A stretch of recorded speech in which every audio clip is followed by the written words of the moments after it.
Hello and welcome to another lesson at Fishwick Methodist Church. You are watching on a Sunday morning, probably.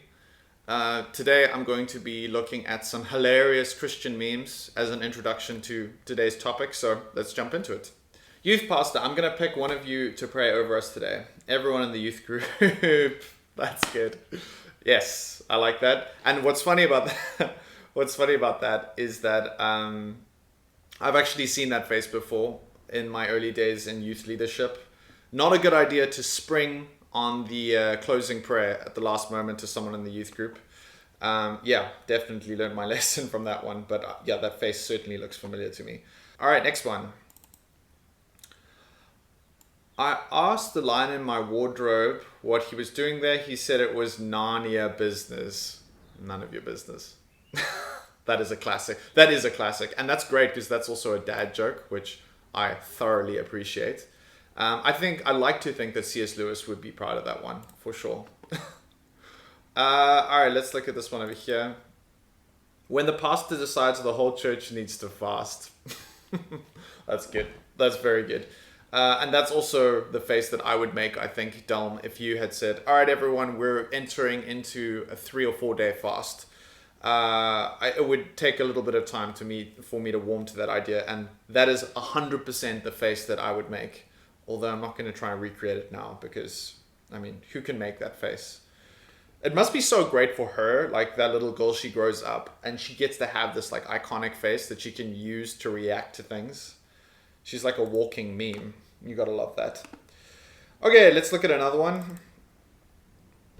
This is the Dwight Schrute one from The Office, which is quite a classic that's been reused. Just follow your heart. False. The heart is deceitful above all things. Follow Jesus.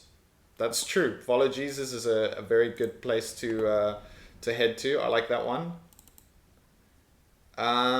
When you say bye to someone at church and both of you leave in the same direction, that is great. Oh man, I've definitely experienced that before. Mostly in like a supermarket when you run into someone and then you are like bye, and then you encounter them in like the sweets aisle or something. That's good. All right, let's do one more. When the youth leaders explain the game that we'll be playing, someone will die of fun. That is so good. Man, I love that.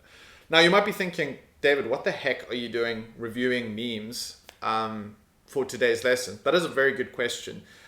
Because if you guys are anything like me, you might find yourself in the early hours of the morning scrolling on your phone or sitting on your laptop and watching hilarious videos of cats. And of course, at some point, that's not such a great idea because maybe you have a test the next day, you have to get up for work or whatever.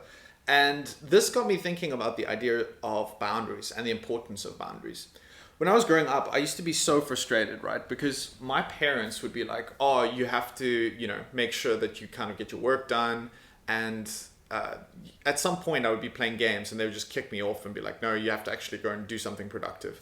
And I remember thinking in the moment that is such an annoying thing. Like, I want to be able to just do whatever I want, whenever I want. So when I became an adult, suddenly, I could make my own decisions and I could decide what I wanted to do and how I wanted to spend my time. And I thought, well, I can just play games, I can procrastinate, I can do whatever I want.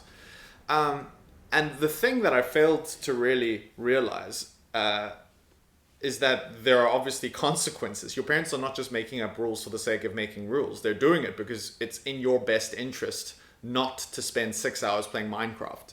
So I realized this in like kind of a tough way in my 4th year at university. I generally had a reasonable work ethic, but in my 4th year, I kind of started getting a little bit lax, and I had a particular subject that I was struggling with, music history, and I had an assignment that was due. And I just put it off and put it off and put it off. And it was a big assignment. It was an essay on Gregorian chant, and you had to put in musical examples, and it was extremely intense and quite long. And I left it until the last few days. And the last few days, I just started plowing through this assignment. And the night before, I pulled an all-nighter to finish it. And I managed to hand it in. I was late by a few hours. And the lecturer, he was a little bit sarcastic with me, but he received it, which I'm grateful for. But I'll never forget the amount of stress that I underwent in that period. It was so like traumatizing to me. And actually, I can't think of a time that I procrastinated in the same way since then. And the other thing that I noticed is the quality of the work that I produced was just mediocre. I passed the assignment, it was fine, it wasn't terrible, but it wasn't up to my standard. And that for me was something that really struck me. It's like, I didn't have boundaries in my life. I just said yes to everything. And now suddenly, like, I had to finish this thing. And I'm glad that I did, but ultimately, like, the work suffered, I suffered. It was just bad all around because of the fact that I didn't have boundaries in place. Now, the Bible speaks about this. And one of the verses I'd like to look at today is Galatians 5 verse 13. For you are called to freedom, brothers. Only do not use your freedom as an opportunity for the flesh, but through love serve one another. And this is a really insightful verse that speaks a little bit about freedom and responsibility, and the idea of the importance of kind of having boundaries, really.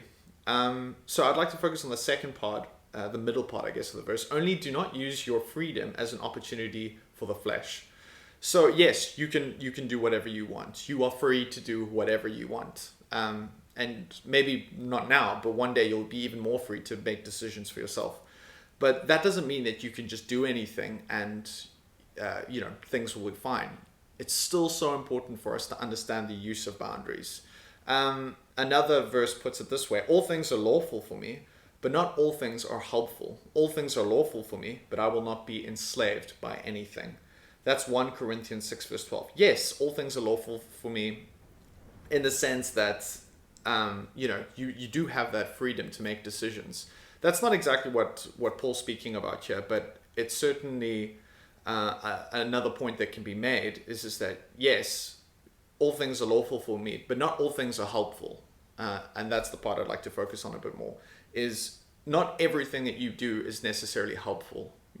Vegging on your computer, spending hours on Instagram and Facebook, that's not necessarily a helpful thing. And that's why it's really important for us that we have boundaries on those things to limit the amount of time that we spend. Now, that being said, I'm not saying all of those things are terrible and you shouldn't ever do them. But what I'm saying is that there is an appropriate amount of time. And you know what the funny thing is if you really pay attention, we know when we're crossing that boundary.